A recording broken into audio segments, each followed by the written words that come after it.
जी, हम third part discuss कर रहे थे कि इसमें आपके पास एक क्यूबिक फंक्शन गिवन है X cube plus 2x square minus 1 और इसको भी हमें सिंप्लीफाई करके हमने वही एक्सप्रेशन फाइंड करना है।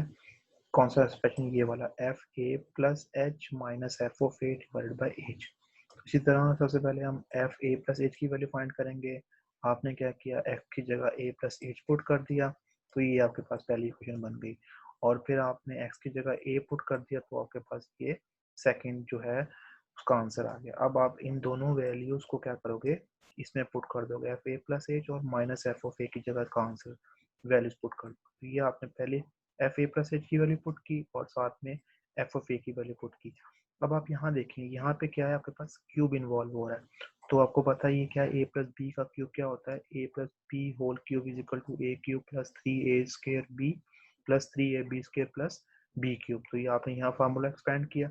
साथ में यहाँ पे कौन सा फार्मूला है, यहाँ पे आपके पास ए प्लस बी होल स्क्वायर का वाला फार्मूला है, तो आपने यहाँ पे ए प्लस बी होल स्क्वायर वाला फार्मूला अप्लाई किया और माइनस ये ब्रैकेट ओपन की। और जब इसको सिंप्लीफाई किया आपने, तो अब देखें आफ्टर सिंप्लीफिकेशन क्या होता है, ये term first 3a square H और 4ah, यहाँ भी एच है, यहाँ भी एच है, तो इन दोनों को आप कंबाइन करके यहाँ से एच कॉमन ले लेंगे।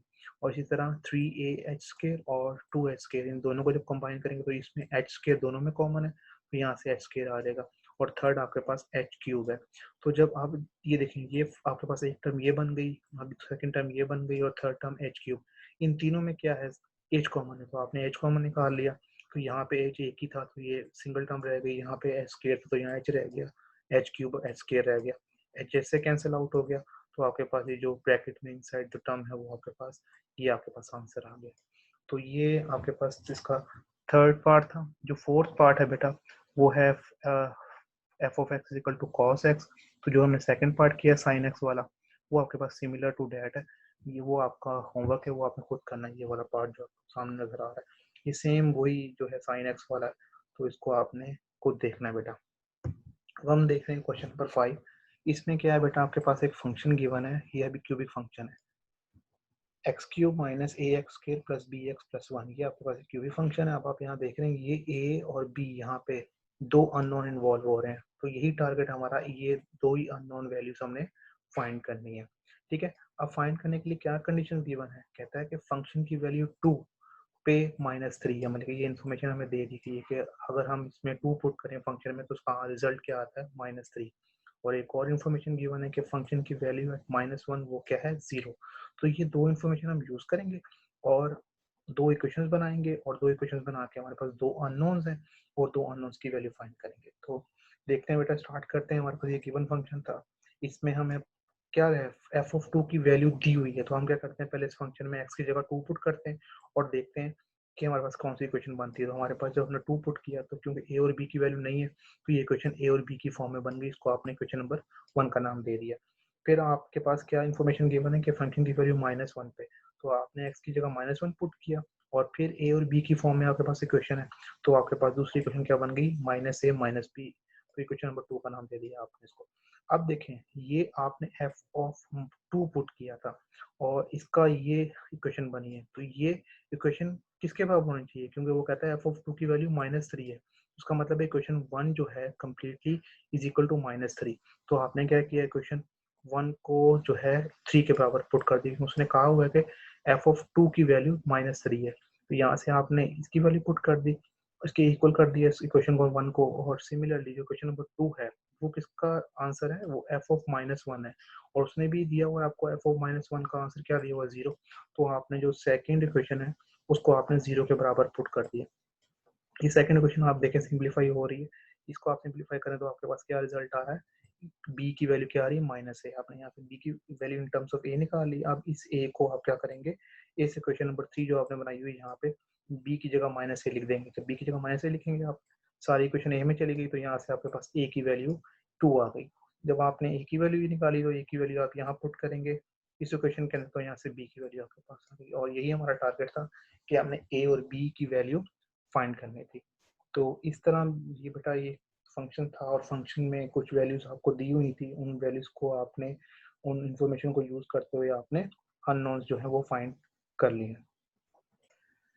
जी, अब प्रैक्टिस वर्क है, जैसे मैंने आपको बताया कि क्वेश्चन नंबर 2 में जो पार्ट 4 है कॉस एक्स, मतलब वो आपने खुद करना है, और डेफिनेशन जो हमने आज डिस्कस किए हैं उनको आपने अच्छी तरह याद करना है और लिख के देखना है, और इसको साथ साथ आपने नोट्स प्रिपेयर करने हैं। अब हम देखने जा रहे हैं application of peace wise functions, कि हमारे पास पीस वाइज फंक्शन या जो दूसरे टाइप्स ऑफ फंक्शन हमने पढ़े हैं उसकी क्या क्या एप्लीकेशन हो सकती हैं। तो सबसे पहले ये आप एक वीडियो देखें। इस वीडियो में आपको बताया जा रहा है कि पीस वाइज फंक्शंस जो डेली लाइफ में आपके पास किस तरह वो यूज होता है।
जी बेटा, इसमें आपने देखा वीडियोस के अंदर कि किस तरह जो है एक रियल लाइफ प्रॉब्लम जो है हमारी, उसको हम पीस वाइज फंक्शन के ज़रिए सॉल्व करते हैं।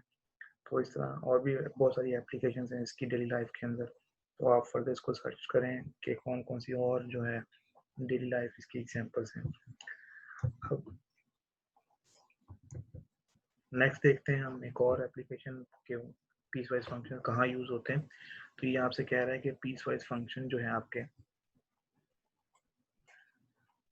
वो उनका मल्टीपल यूज़ है, और ये आपके पास हमारे पास पेमेंट्स रेट्स कैलकुलेट करने के लिए और बाकी साइंटिफिक और फाइनेंशियल प्रॉब्लम्स को सॉल्व करने के लिए हम पीस वाइज फंक्शन यूज़ करते हैं।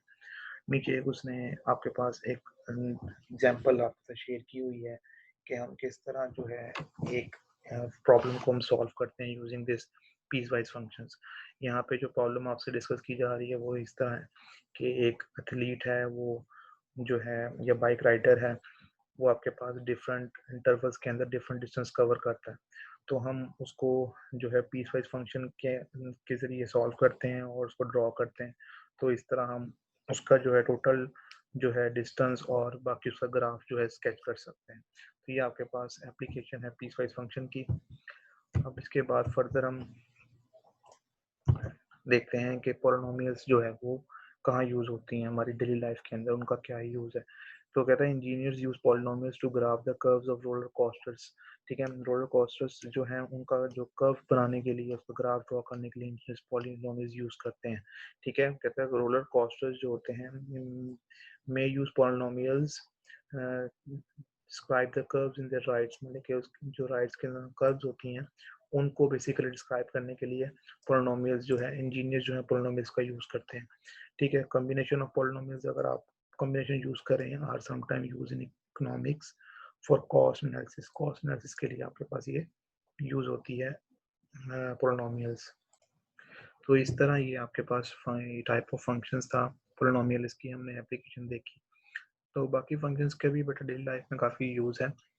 तो आपने ये सारी जो आपने आज का लेक्चर है इसको अच्छी तरह देखना है बेटा आपने, और जो भी प्रॉब्लम्स होंगी आपने वो डिस्कस करनी है।